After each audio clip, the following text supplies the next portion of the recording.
So the double displacement reaction, as I mentioned, we can explain the acid-base reaction.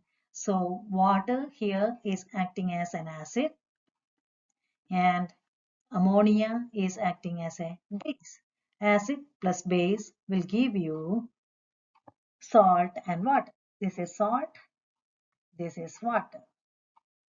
So let me take a simple example for acid, HCl, hydrochloric acid, which is in our stomach, right? When you take antacid to neutralize that, the medicine antacid, milk of magnesia, or you can say Alka-Seltzer, right? Antacid, when you take that is basic in nature. So acid plus base, it is those medicines are not sodium hydroxide. Some Alka-Seltzer carbonate, so but that is basic in nature. Okay, so HCl plus NaOH will give you, so the positive ion will go with the negative ion and positive ion will go with this negative ion. So we will have H and OH is nothing but water, Na and Cl is the salt. Okay, so that is a simple example of acid-base reaction, which is also called neutralization reaction.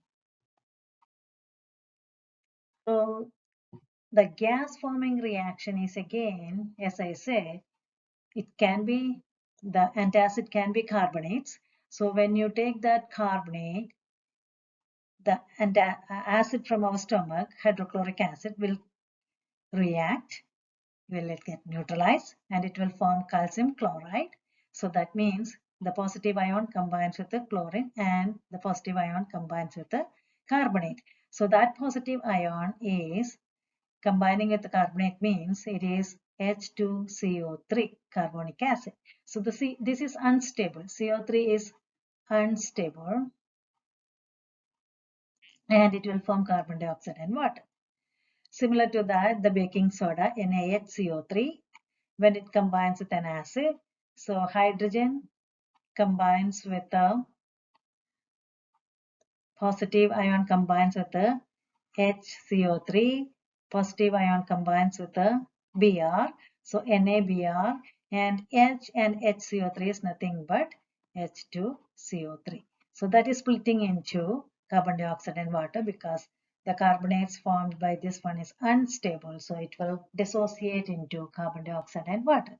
So some metathesis reaction, that is the reaction shown here, do not give the product expected. When a carbonate or bicarbonate react with an acid, the products are a salt, carbon dioxide, and water. Another type of double displacement reaction is precipitation reaction. That is a reaction in which a solid is formed, which is called a precipitate, when two aqueous solutions containing soluble salts are mixed. So you can see from this picture here, potassium iodide, which is in the form of ions here because that's an ionic compound. So when it dissolved in water, it will dissociate into ions. And that combines with the lead nitrate.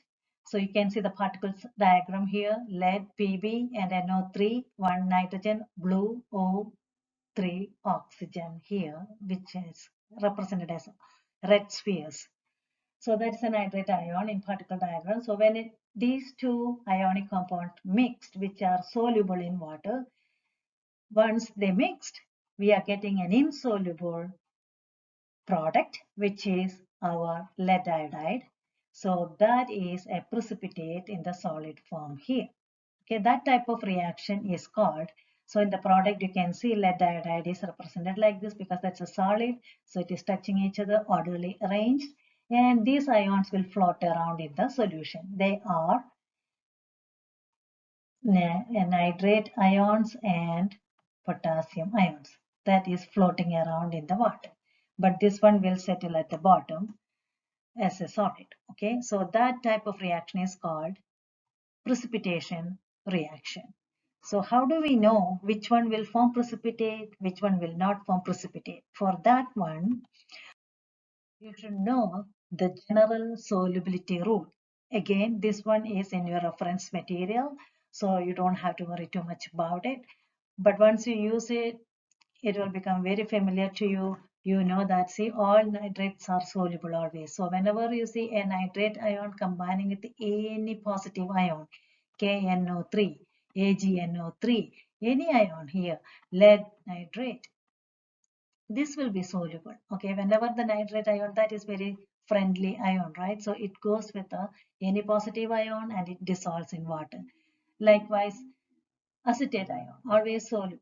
Okay, and another one is the alkali metal. First group salts and ammonium salts are always soluble. So once you are getting familiar with this one, when you keep using it, it will be okay.